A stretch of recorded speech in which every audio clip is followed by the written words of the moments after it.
بچہ باہر گیا ہے, آپ کنڈی لگا دیں. تو میں بزی تھا, میں نے کہا بھی آپ لگا دیں ذرا, میں بزی ہوں. تو وہ بھی نہیں گئی اور میں بھی نہیں گیا. تھوڑی دیر کے بعد وہ اٹھ کے گئیں تو دیکھا تو کنڈی لگی ہوئی ہے. تو دروازے کی کنڈی لگی ہوئی تھی. مجھ سے آپ پوچھا کہ آپ نے کنڈی لگائی تھی؟ میں نے کہا نہیں. پہلے کنڈی میں نے بھی نہیں لگائی, پھر کس نے لگائی؟ گھر میں کوئی ہم دونوں کے علاوہ کوئی نہیں تھا. وہ چھوٹی بچی تھی, وہ سو رہی تھی. تو اگر وہ اٹھ کے جاتی ہے وہاں کنڈی لگانے تو یقیناً ہماری نظر اس پہ پڑتی. ڈیفینیٹلی وہ بھی بچی شامل نہیں تھی اس کام میں. تو ہمیں شک ہوا کہ جناب یہ تیسری جو مخلوق رہتی ہے ہمارے ساتھ, مطلب جو بھی ہیں, تو یہ ان کا کام ہے. باہر اس میں کوئی نقصان دہ والی چیز نہیں تھی, تو میں بھی مطلب کوئی وہ نہیں کیا, نہ انہوں نے کوئی فکر کی نہ میں نے کوئی فکر کی. تو مسز مطمئن تھی, میں ہی مطمئن تھا. چند دن کے بعد وائف نے ذرائع مذاق کہہ دیا کہ بھی آپ لوگ مطلب کچھ ہماری ہیلپ بھی کر دیا کرے, اور کچھ نہیں تو کم از کم فرنیچر صاف کر دیا کرے, کیونکہ میں اکیلی ہوں اور سارے کام کرنے پڑتے ہیں مجھے. تو آپ یقین کریں دوسرے دن دیکھا تو فرنیچر کلاس سے پہلے جب وہ فرنیچر صاف کرنے گئی, فرنیچر چمک رہا تھا. تو مجھ سے کہنے لگی کہ وائف کہ کیا آپ نے فرنیچر صاف کیا تھا؟ تو میں نے کہا نہیں. تو کہنے کہ وہ اسٹوڈنٹ کوئی ایسا ہے جس نے اچانک ہو دیا, اپنی مرضی سے کپڑا اٹھا صاف کر دیا ہو. میں نے کہا نہیں, ایسا کچھ شاگرد ہے نہیں ہمارا. دوسرے دن میں نے معلوم بھی کیا, کسی نے نہیں بتایا, کسی نے مطلب سب نے کہا نہیں ہمیں نہیں معلوم, کیونکہ وہ پرانے زمانے کے شاگرد نہیں تھے کہ ہم وہ اساتذہ کا کام کر دیا کرتے, لیکن آج کل کے شاگردوں میں یہ چیز نہیں ہے. بہرحال تو وہ کبھی کبھی وہ صاف کر دیتے تھے, کبھی کبھی چھوڑ دیتے تھے. میں ایک مرتبہ کوئی فجر کی نماز کے بعد فارغ ہو کے تسبیح پڑھ رہا تھا, اور سچویشن کچھ ایسی تھی, میرا جو کاؤنٹر تھا وہ سمجھ لیجیے میرے لیونگ روم کے اسٹیئرس کے بالکل سامنے تھا. یعنی اوپر اسٹیئرس کے سامنے میرا وہ کاؤنٹر تھا, اور وہاں پر میں بیٹھ کے کرسی پہ تسبیح پڑھ رہا تھا. تو میری نظر بالکل سامنے گلی تک جاتی تھی, یعنی اسٹیئر سے نیچے تک جو گلی یہاں سے لوگ آنا جانا رکھتے تھے, وہ بھی چیز کلیئر نظر آتی تھی وہاں سے. تو میں اپنا تسبیح میں مشغول تھا, میں نے دیکھا ایک کالا کتا روڈ کی طرف سے آیا, اور چلتے چلتے اچانک مڑا, لیفٹ ہینڈ اس نے ٹرن کیا اور سیدھا اسٹیئر سے اوپر آنے لگا. تو پہلے تو میں چونکا, یہ کتا یہاں کیسے آ گیا.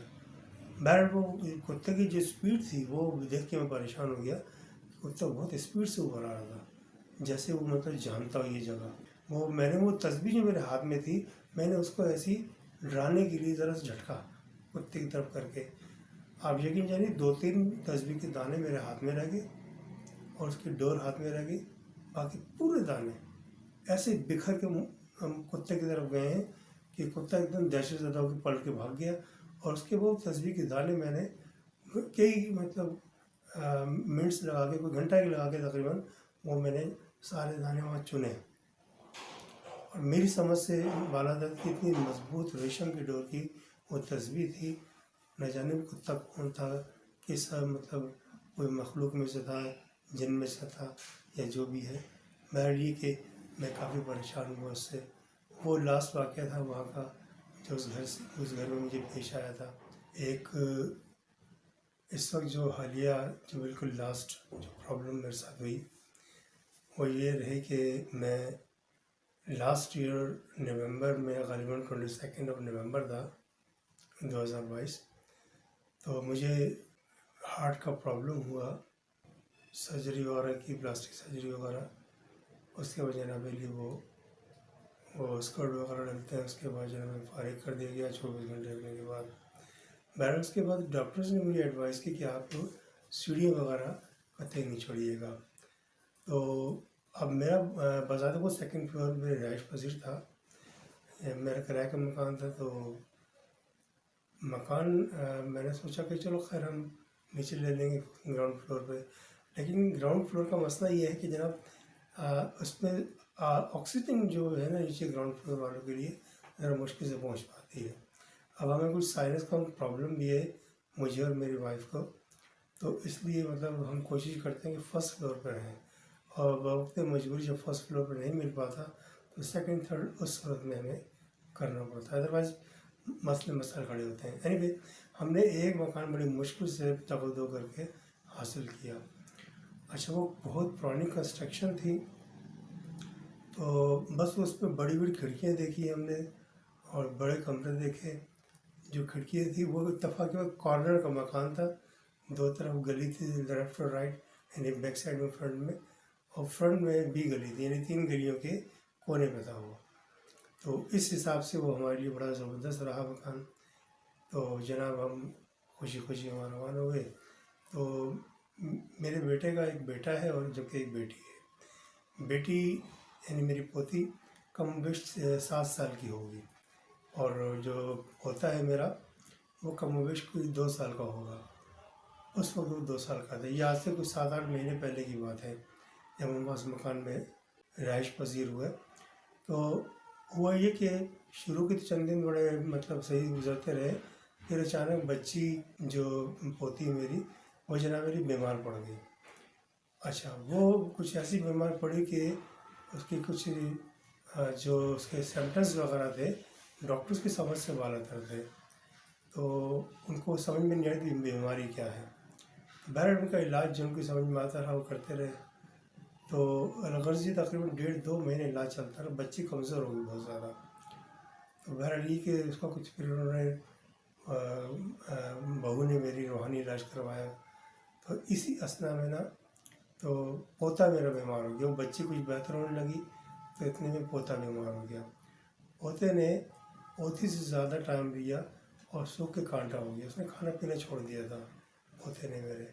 حالانکہ شروع میں صحت مند تھا لیکن وہ اندر ہی اندر وہ اس کو اچھا ہوا یہ کہ جب کھانا پینا چھوڑا کمزوری ہو گئی اور بڑا بیماری بڑھ گئی. تو اس قدر کمزور ہو گیا کہ وہ ہر روز روتا رہتا تھا. پھر ایک ٹائم ایسا ہے کہ گھر میں گھستا تھا وہ اور شدید چیخ پکار کرتا تھا. یعنی وہ خاص طور پہ باتھ روم کی سائڈ جاتے ہوئے گھبراتا تھا، پریشان ہوتا تھا اور چیخیں مار مار کرتا تھا. الغرض اپنی والدہ کے قابو میں بھی نہیں آتا تھا. یہ سچویشن ہم کسی کی سمجھ میں نہیں آ رہی تھی کہ آج اس کے ساتھ کیا پرابلم ہے. مجھے کچھ شک سا گزرا تو بچی کو میں نے کہا بہو کا بیٹا اس کو اپنا کسی جس سے آپ علاج کروایا بڑی بچی کا اب اس کو چیک کرواؤ. تو اس نے اس کو دیکھا کہ نہیں بچہ تو ٹھیک ہے، کوئی مسئلہ نہیں اس کے ساتھ ایسا. ہاں یہ ڈرتا ہے. تو جب اس کو بتایا کہ ایسے سلسلہ تو اس نے کچھ علاج کیا. وہ ویسے تو صحیح تھا بچہ، کہنے بس اس کا مسئلہ یہ گھر میں گھستا اور چیخیں مارنا شروع کر دیتا ہے. یعنی وہ چاہتا ہے گھر سے باہر جاؤ، گھر سے باہر نکلوں. تو بولنے سے قاصر 2-4 الفاظ بول لیتا ہے، بس تھوڑا بولنے لگا ماشاء اللہ. تو وہ گھر سے جیسے ہم باہر لاتے تھے اسٹیئر سے ہم نیچے قدم رکھتے تھے بچہ نارمل. تو یہ سچویشن کوئی 2-2.5 مہینے 3 مہینے چلتی رہی. بڑا پریشان. تو پھر بچی جیسے ہماری بہو کو اپنی والدہ گھر لے کے جاتی تھی، وہاں پر وہ بالکل سیٹ رہتا تھا. اور جیسے ہمارے واپس ددیال میں لے کے آتی تھی وہ بچہ پھر وہی مسئلے مسائل. تو انہوں نے خاتون نے فرمایا کہ فوری طور پہ مکان چھوڑیے آپ، کیونکہ مجھے شک ہے مکان صحیح نہیں ہے. اب وہ سچویشن کچھ ایسی تھی کہ میرے نیچے یعنی جو میری بیڈ روم تھا وہ اور باتھ روم کے درمیان جو اسپیس تھا اس کے نیچے بالکل ایک دکان ہوا کرتی تھی جو مارکیٹ کے بیچوں بیچ تھی. لیکن اس کے چاروں طرف جتنی دکانیں تھیں تقریباً سبھی آن تھیں، لیکن وہ دکان سینٹر میں تھی. اس کو ہمیشہ ہم نے لاک میں دیکھا. وہ لاک اس سے مٹی دھوڑ سے اندازہ ہوتا تھا جیسے وہ سمجھ لیجیے کہ وہ دکان مدتوں سے نہیں کھلی تھی. میں نے پوچھا بھی ایک بندے سے کہ ہم نے کبھی اس دکان کو کھلے ہوئے دیکھا ہی نہیں ہے، ہم سالہ سال سے یہاں رہ رہے ہیں. تو بہرحال ہوا یہ کہ میرے برابر میں ایک کمرہ تھا بیڈ روم کے، وہ بھی اتفاق سے بند رہتا تھا. تو وہ یہ ان کی پوری بلڈنگ میں ہر فلور پہ ایک کمرہ بند ہی پایا جاتا تھا. تجسس ہوتا ہے انسان کو تو وہ جناب معلومات کرتا ہے. تو اس میرے بیڈ روم یعنی باتھ روم کے نیکسٹ باہر دیوار پہ ایک درخت نکل رہا پیپل کا. تو وہ پیپل کا جو درخت تھا اس کی جڑیں وہ میرے گھر کے جو وہ تھا باتھ روم اور ٹوائلٹ اس کے درمیان میں ایک وہ تھا یعنی واش بیسن، وہاں اس کے نیچے اس کی جڑیں نکل رہی تھیں. اور پھر اس کی جڑیں واش بیسن کے علاوہ باتھ روم میں بھی نکل رہی تھی. اور حیرت والی بات یہ ہے کہ ٹوائلٹ کے فلش کے اندر بھی وہ جڑیں نکل رہی تھیں. اور میں حیران پریشان جڑیں کس چیز کی ہیں. تو ہم نے معلوم سے معلوم کیا تو انہوں نے کہا کہ ہمیں تو معلوم نہیں ہے کہ یہ کس چیز کی جڑیں ہیں. تو بہرحال جب وہ